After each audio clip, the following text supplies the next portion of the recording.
sometimes as children. I was fortunate not to have to do that, but many, many people do. They have to cope. So, based on their personality and who they are, they learn to cope. It coalesces over time into their personality. And those coping skills and who they are and how they learned how to deal with life and deal interpersonally, we drag it into adulthood and we do the same stuff and we cope the same ways because it's all we know. And then I come along and I label that a personality disorder. You have a personality disorder. When really, you have just simply learned to cope years ago. And now it has become ingrained. And then we label it something. Now, when we think about this narcissistic personality disorder, most of us know that comes from the Greek mythology of Narcissus. We don't have time for the story, but basically he fell in love with his own reflection in a pool of water and died a lonely man. So that's where that comes from. You can look that up. But with narcissistic personality disorder, and I talk about this as the extreme end of it, so that depending on what situation you might be facing in your own life, you can scale that back. Only about 1% of the population is diagnosed with a narcissistic personality disorder. But grandiosity is the essential feature, and then a lack of empathy, inability to walk in somebody else's shoes, is a very major characteristic of that also. And 50 to 75% of those diagnosed with narcissistic personality disorder are males, men. Now, that's questionable also because women are socialized not to behave like this. So some of the same dynamics are probably lived out in what we now call borderline personality disorder. So for women, we're more there, men are more here, but we have some of the same stuff going on underneath. So, and also they rarely seek treatment. But in your handouts, I gave you, my thumb is not useful. At the top of that page are the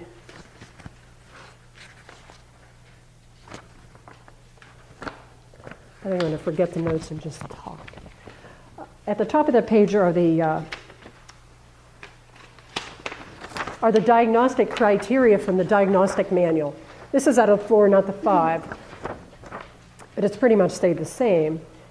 So that these are the official symptoms that we would look at to see if somebody had a personality disorder. It's not something that we can just go around and slap that label on somebody. And I would have, for instance, if I did that, I'd have to see somebody for quite a while to know whether that really fit them or whether it didn't. As well as I know my niece's husband over all these years, I don't know whether he does. He has very strong narcissistic traits. So whether he has a disorder or not, I don't know. But I also gave you other symptoms, other things to think about as far as whether somebody would fit that category. Although this is no way to make a diagnosis, and I just want to really emphasize that. But it gives you more to think about in terms of what those characteristics are. Requires excessive admiration and attention. Exploitive of other people. You are what is often termed, you would be part of the narcissistic supplies. If you have something that I want or need, I'm interested in you. It doesn't matter whether you're a coworker or whether you are a love interest or whether you are a friend or whether you are in some other capacity. If you have something that I can make use of and that will somehow fit me or work for me, then I might be interested in you. When you no longer have something that I can use, no longer are one of my narcissistic supplies or a part of my supplies, I'll probably ditch you. And I could do that in a heartbeat. You might have encountered someone who, when you are no longer of use to them, they can click you off like a ballpoint pen and seem to feel nothing. Because sadly enough, in fact, they feel nothing. It's not there. The attachment, the connection, that feeling is not there. It's maddening for people who are in relationships like that. Extremely painful, and we'll get to that in a minute. Obviously, haughty, arrogant, center of attention, preoccupied with outward appearance. It's how I look. Look at me. Am I not wonderful? Am I not a prize of some sort? A trophy, academically, physically, professionally. I might show off my children. I might show off my spouse. But it's basically, look at me.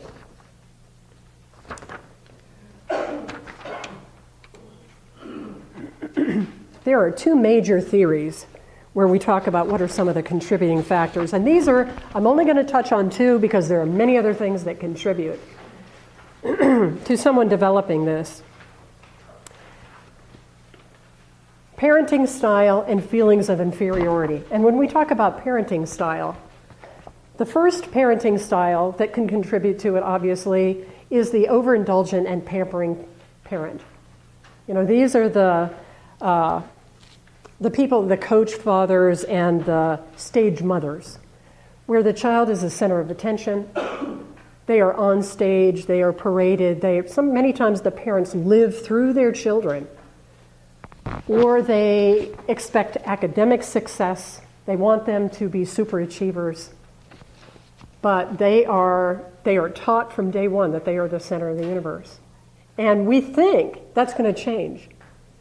It really doesn't change. It is becoming who they are. And when they get older, we think they are no longer going to be the center of the universe. Obviously, childhood and adolescence is a time of self-absorption. They're pretty self-absorbed when we are children and adolescents. How do we grow out of that? If you grew out of it, how did that happen? If you grew up and it was no longer all about you, how did that happen? And with some people, when they are the prize, they just never grow out of it. They have to find somebody then later who will keep them in that position as the worshipped one. So the other part of the theory is a neglectful, rejecting, abusive parent. And one of the things that can happen here is that obviously as a result of that, a child is going to end up with low self-esteem. And many people believe, it's certainly not across the board, there's a difference of opinion as to whether the children who are the prize, for instance, my niece's going to be ex-husband, who has been Mr. Mensa and Mr. 154 IQ. His father is also in the genius category. And Anne can remember her mother-in-law saying to her one time, a few years ago, "Nobody understands what it's like to be married to a genius." And now Anne is looking back thinking, I wonder what that's been like for her. I wonder how similar it is. Has the apple fallen far from the tree? And she's now looking at it with clearer eyes and realizing that she's lived in a very emotionally abusive situation for a long time. That's taken a great toll on her. And she just lived it from the time she was young in college. It's all she knew. And has just been drinking the Kool-Aid a little bit along the way. And she never talked to us. I would have shot him.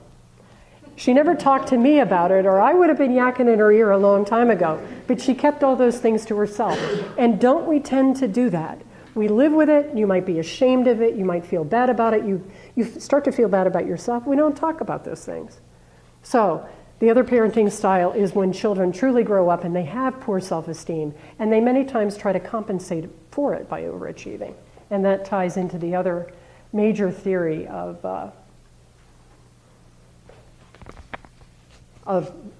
no matter how someone started out with feelings of inferiority, they're simply trying to compensate for that shame and those bad feelings deep inside. Of feeling flawed and defective on a level that might be below our own consciousness. Many times people feel flawed and defective, and it's not even in their conscious awareness. It's that deep internal verdict that you have yourself that you might even hide from yourself. We hide that from other people, but we might also be hiding it from ourselves. And sometimes when people become so grandiose and they seek that attention and they seek that reassurance that they are somebody or they are something or they are worthwhile, and it's all about them, it can be trying to feed that emptiness inside. So that's one of the major theories. How do I know? How can I find that out? And we're going to focus more on relationships now. And I just put a few things up here. There are a number of ways to try to assess that even in your own mind. The Narcissistic Personality Inventory. And I Xeroxed one of these off, or I printed one of these off just to have an idea of what some of the questions are. And you can take some of these things online.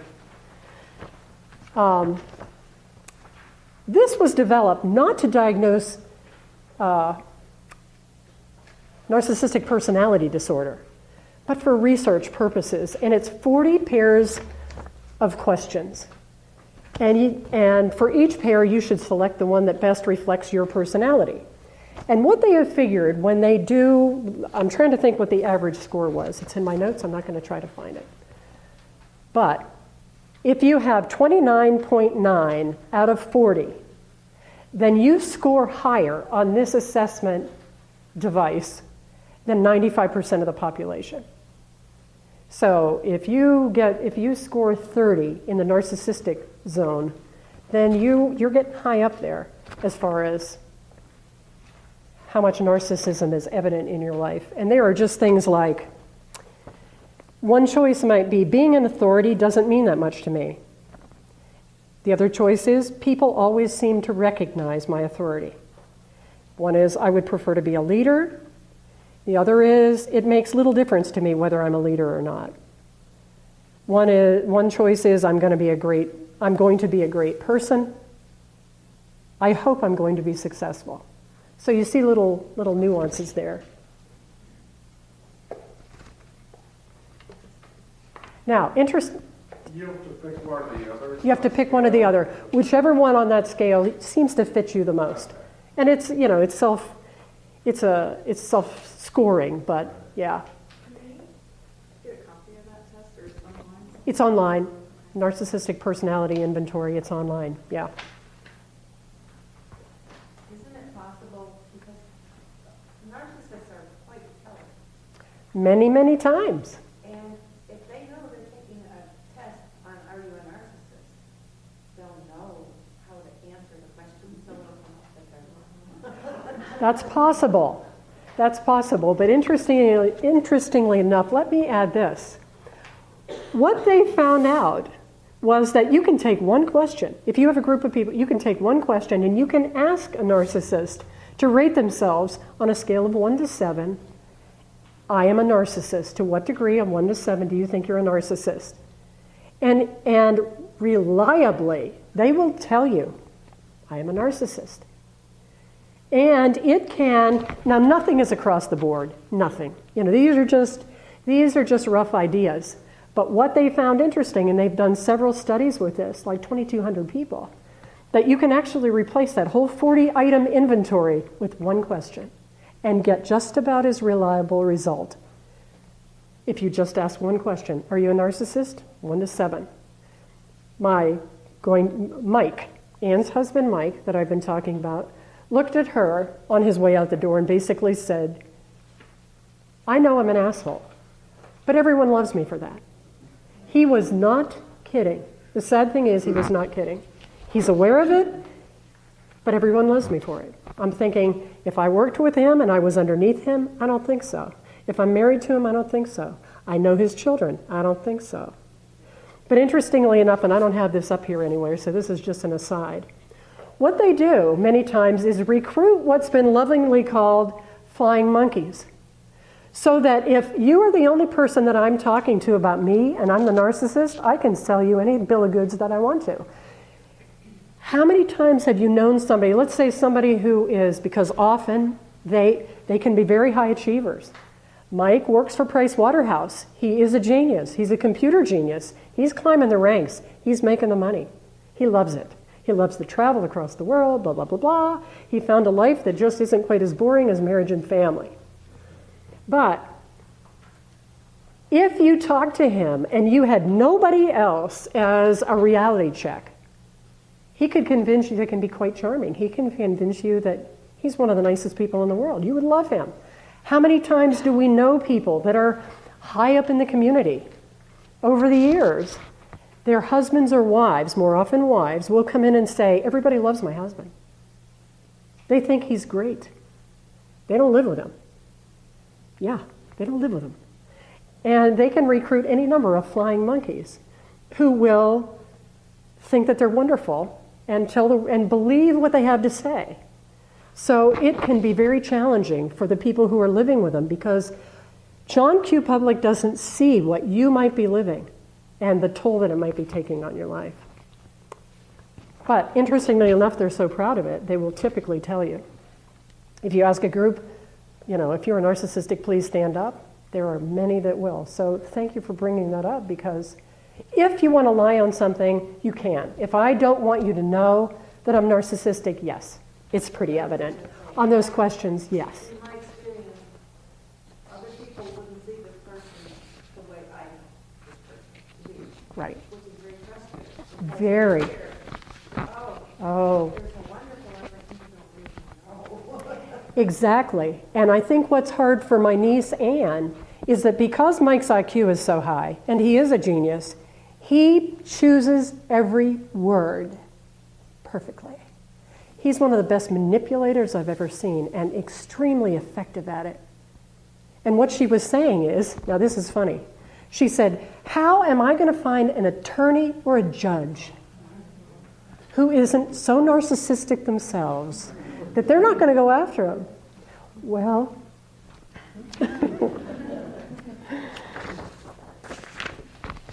the other thing that I included on one of those pages was just, I should lay this out on something else. I just put this white page in there just to give you ideas of, of questions you can ask yourself or things that characterize dealing with a narcissist and living with one. Does this person act as if life revolves around them? You just get the gist of it. So I'm going to switch a little bit. When you think about this, obviously, if somebody is on the high end of the scale and really has a narcissistic personality disorder, or they're getting into that range, being in a relationship with them, whether it's professional, personal, friend, whatever, parent, child, it's going to be tough. And you do feel like you're walking on eggshells. It's a hard road to walk. So we're going to start off with romantic relationships. If you're, because this affects a lot of you, and this is where the pain takes place. There are no ends to the way that if you are in a relationship, a close relationship with, or a romantic partner or a spouse with somebody who is narcissistic, there are no ends to the ways that they can hurt you. Because many times they will hook up with somebody who is very sensitive, caring. You're okay. You understand that. You empathize. You turn yourself inside out trying to create a workable relationship with somebody like this. And they can, in innumerable ways, harm you. Now, if you're dating someone, characteristically, obviously, they can be charming. They'll sweep you off your feet. Fulfill all your romantic fantasies. Lavish gifts, lavish dates, think about you on every hand, make all these phone calls to you, send you text messages, make you the center of the world to win you. You are a potential narcissistic supply, so it's all about getting you because I'm attracted to you, I think I want something with you, so I'm going to invest whatever it takes to get you. It's deceptive.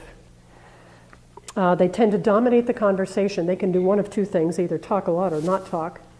But when they dominate the conversation, what you can many times find out is they will either seek to get information from you, which they will then maybe use later against you. They're learning about you. But they lack empathy, so they can easily harm you later. Or you will find that as long as you're talking about something that they're interested in, that's fine. But you start to talk about yourself or something that really doesn't mean anything to them, and they glaze over. When you're talking about them, they become animated, they're all about that, and take an interest in them. Whirlwind romance. It's not uncommon for them to pull you in quickly. It goes quickly. It might go quicker than you want it to go. And they take great delight in, if you put the brakes on and say, wait a minute, this is going too fast,